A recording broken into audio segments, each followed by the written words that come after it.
बिस्मिल्लाहिर रहमानिर रहीम अल्हम्दुलिल्लाहि रब्बिल आलामीन वस्सलातु वस्सलामु अला खैरि खल्किही मुहम्मद व आलिहि व असहाबिहि अजमाइन। সুপ্রিয় দর্শক, প্রত্যেককে জানাই আমি সালাম, শ্রদ্ধা ও শুভেচ্ছা। পবিত্র রমজান আমাদের কাছ থেকে বিদায় নিল।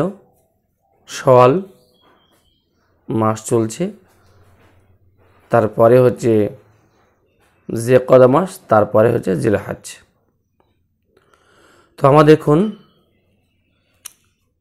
সামনে আমাদের আসছে কোরবানি। কোরবানির ইতিহাস কিছুদিন পরে আপনাদের সামনে ভিডিও চলে আসবে।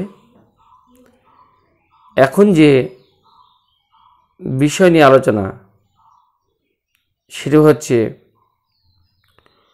কোন কোন জানোয়ারকে আমরা কোরবানি দিতে পারবো এবং সেই সমস্ত জানোয়ারের বয়স কত হবে, আজকের সে আলোচনা।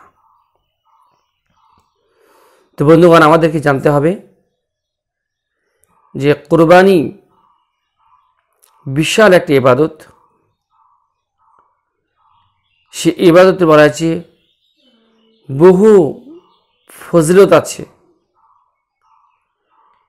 সেই ফজিলত আমাদেরকে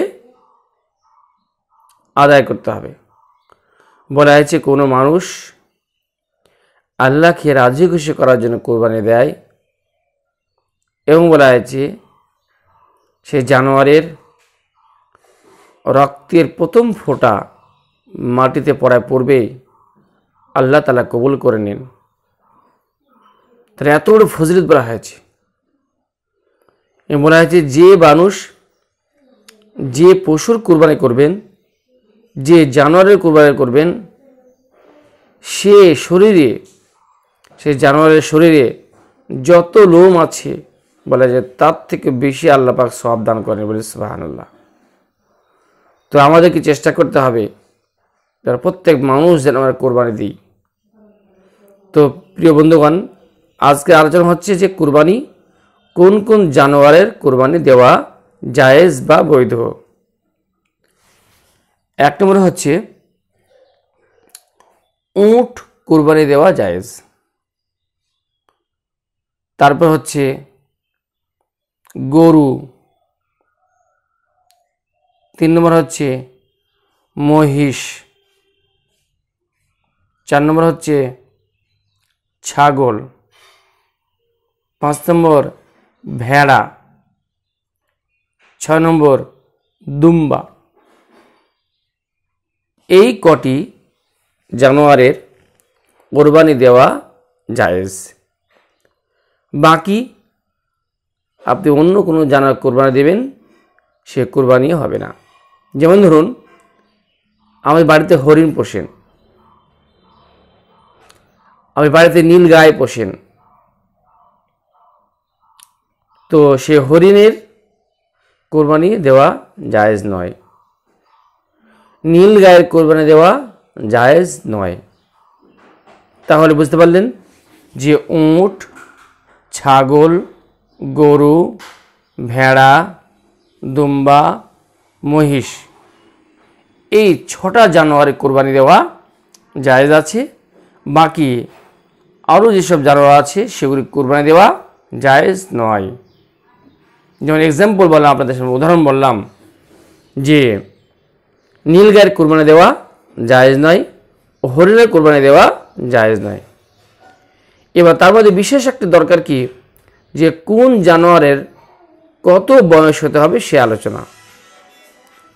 বলা হয়েছে যে আপনার উট, বলা হয়েছে উটের বয়স হতে হবে 5 বছর। 5 বছরে যদি 1 দিন কম হয়, 2 দিন কম হয়, সেই উট কোরবানি দেওয়া জায়েজ হবে না। তাহলে উটের বয়স লাগবে 5 বছর। গরু এবং মহিষের বয়স লাগবে 2 বছর। গরুর বয়স লাগবে 2 বছর, মহিষের বয়স লাগবে 2 বছর। 2 বছরে যদি কম বয়স হয়, সেই সমস্ত গরু বা মহিষের কোরবানি দেওয়া জায়েজ নয়। এটা মনে রাখবো ভালোভাবে। বলা হচ্ছে ছাগলের বলা হয়েছে 1 বছর বয়স পূর্ণ হতে হবে। 1 দিন 2 দিন যদি কম হয় তবুও সেই ছাগলের কোরবানি দেওয়া জায়েজ হবে না। ভেড়া আর দুম্বার ক্ষেত্রে বলা হয়েছে 1 বছর বয়স যদি হয় তাহলে খুবই উত্তম, বেটার।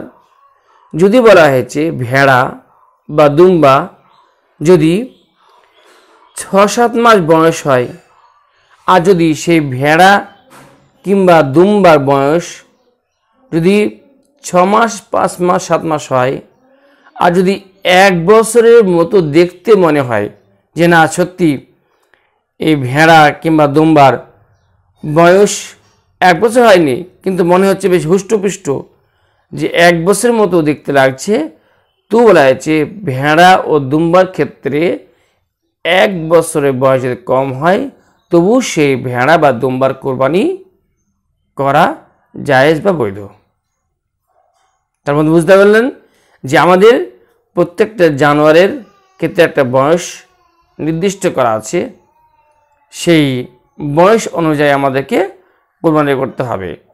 উটের বলা হয়েছে 5 বছর, গরু মহিষে বলা হয়েছে 2 বছর, ছাগলে বলা হয়েছে 1 বছর, ভেড়া দুম্বার বয়স 1 বছর যদি 6 মাস 7 মাস বয়স হয়, আর যদি মনে হয় যে 1 বছর মতো দেখতে লাগছে হুষ্টপুষ্ট হওয়ার কারণে, তবুও বলা হয়েছে ভেড়া ও দুম্বার ক্ষেত্রে এই কোরবানি দেওয়া জায়েজ হবে। তাই প্রিয় বন্ধুরা, আজকে আমরা যে পশু নিয়ে আলোচনা করলাম, তো এই পশু সম্পর্কে আমাদের প্রত্যেকে সচেতন হতে হবে যে কোন পশুর কত বয়স লাগবে এবং সেই দিকটা কোরবানি দেবে। কারণ আপনি অনেক অর্থ সঞ্চয় করেছেন, সেই টাকা দিয়ে আপনি কোরবানি দিবেন, সেই টাকা খরচ করে আপনি কোরবানি দিবেন, আর বয়স যদি না হয় আপনি কোরবানি দিয়ে দিলেন, তাহলে আপনার কোরবানিটা বৃথা হয়ে গেল।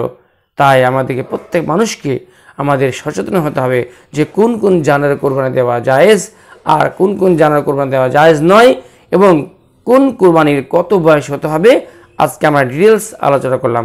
তাই আমাদের প্রত্যেক মানুষকে চেষ্টা করতে হবে যে আমাদের সামনে কোরবানি, আল্লাহ পাক আমাদের প্রত্যেক মানুষকে, প্রত্যেক মুসলিম ভাইদেরকে বেশি বেশি করে কোরবানি দেওয়ার তৌফিক দান করুন। এবং পরবর্তী আমাদের ভিডিও আসবে কি যে কোন কোন জানোয়ারের কি দোষ থাকতে পারে কোরবানি হবে না, সে মাসলা ইনশাআল্লাহ আমরা আলোচনা করব। আমরা সকলে দোয়া করবেন এবং আল্লাহ পাক আমাদের প্রত্যেক মানুষকে যেন এই বড় ইবাদত করা তৌফিক দান করুন। আল্লাহ পাক আমাদের প্রত্যেক ভাই বোনদের বলছি যে আমাদের ভিডিওটাকে আপনারা প্রত্যেকে ভালো লাগলে সাবস্ক্রাইব করবেন, বন্ধুদের শেয়ার করবেন। আসসালামু আলাইকুম ওয়া রাহমাতুল্লাহি ওয়া বারাকাতুহু।